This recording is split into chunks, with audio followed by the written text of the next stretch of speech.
Hi hello welcome to మగువా channel. 3 సార్లు fail అయినప్పటికీ పట్టు వీడకుండా ఐఏఎస్ను సాధించింది స్నేహజ. అసలు ఈ స్నేహజ ఎవరు, ఇప్పుడు ఆమె కథ ఏంటి అనేది ఈ వీడియోలో చూద్దాం.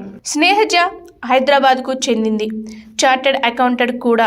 ఈమె 2020లో పదవి బాధ్యతలు స్వీకరించారు. 2016 బ్యాచ్కు చెందిన ఇండియన్ ఫారిన్ సర్వీస్ అధికారి జొన్నలగడ్డ స్నేహజ. ఈమె హైదరాబాద్లో కొత్త ప్రాంతీయ పాస్పోర్ట్ అధికారిగా నియమితులయ్యారు. ఆఫీస్ హెడ్గా బాధ్యతలు స్వీకరించారు. హైదరాబాద్కు చెందిన స్నేహజ చార్టెడ్ అకౌంటెంట్ కూడా.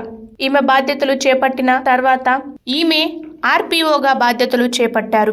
హైదరాబాద్ ఆర్పీఓ పదవిని చేపట్టడానికి ముందు స్నేహజ బీజింగ్లోని భారత రాయబార కార్యాలయంలో సెకండరీ సెక్రటరీగా మరియు బంగ్లాదేశ్ మరియు మయన్మార్ విభాగాల్లో అండర్ సెక్రటరీగా, అలాగే విదేశాంగ మంత్రిత్వ శాఖలోని విజిలెన్స్ విభాగంలో పనిచేశారు.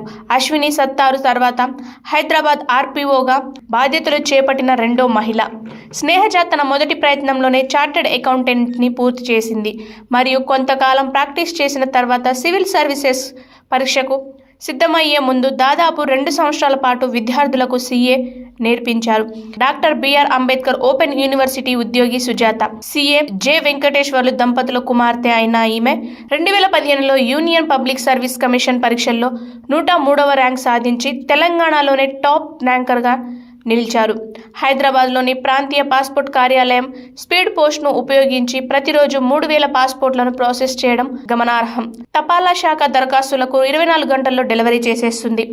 2022లో కార్యాలయం 6.5 లక్షల పాస్పోర్ట్లను జారీ చేసింది. ఈ సంవత్సరం జూన్ 11 నాటికి 3.5 లక్షల పాస్పోర్ట్లు జారీ చేయబడ్డాయి.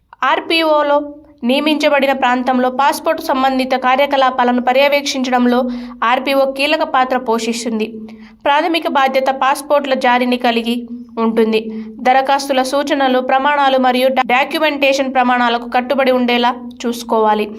Hi, I am Pooja, movie heroine. Please like, share and subscribe Maguva TV. Thank you.